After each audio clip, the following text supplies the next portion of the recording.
લીંબુ, એક લીંબુ નાખ્યું તેમાં બીજું લીંબુ નાખીએ છીએ આપણે. આપણે ચોપડીમાં લખ્યું ને, કોઈએ 2 લીંબુ લખ્યા હતા, કોઈએ 3 લીંબુ લખ્યા હતા ને ચોપડીમાં તમે. બરાબર? હવે એ પ્રમાણે આ 2 લીંબુ નાખે છે, આ ત્રીજું લીંબુ નાખું જો. 2 લીંબુ નાખ્યા ને આપણે, હવે આ ત્રીજું લીંબુ નાખું છું.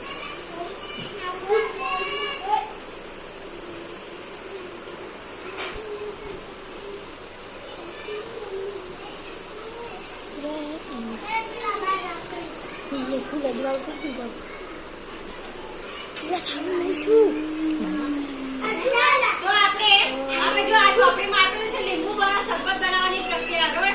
આપણે આગળ કર્યું 6 ગ્લાસ પાણી લીધું છે, એમાં 3 લીંબુ નાખ્યા છે, મીઠું નાખ્યું છે અને 7 ચમચી ખાંડ નાખી. કેટલી ચમચી ખાંડ નાખી આપણે? 7. બરોબર? અહીંયા આપણે લખી દીધું તમે.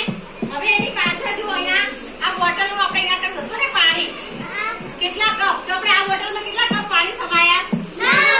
9. આપણે આ કપ આ બોટલમાં રેડ્યા છે, તો આની અંદર 9 કપ સમાયા. બરાબર? હવે એ પ્રમાણે પછી આ જગ, જો સૌથી મોટું પાત્ર કયું છે? તો સૌથી વધારે પાણી જગમાં સમાય. એના પછી જો સૌથી ઓછું પાણી શેમાં સમાય છે? રકાબીમાં. શેમાં સમાય છે? રકાબીમાં. પછી રકાબીથી વધારે પાણી શેમાં સમાય? કપમાં. શેમાં સમાય?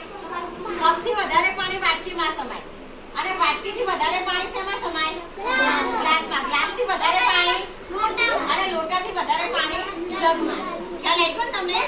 હવે તમારે ઘરેથી આ ચોપડીમાં તમારે ઘરેથી તમારે જે માપવાનું છે, ડોલ, ટપ, બરોબર, એ બધા પાત્રોની અંદર પાણી ભરી ભરી માપીને આની અંદર તમારે લખવાનું છે.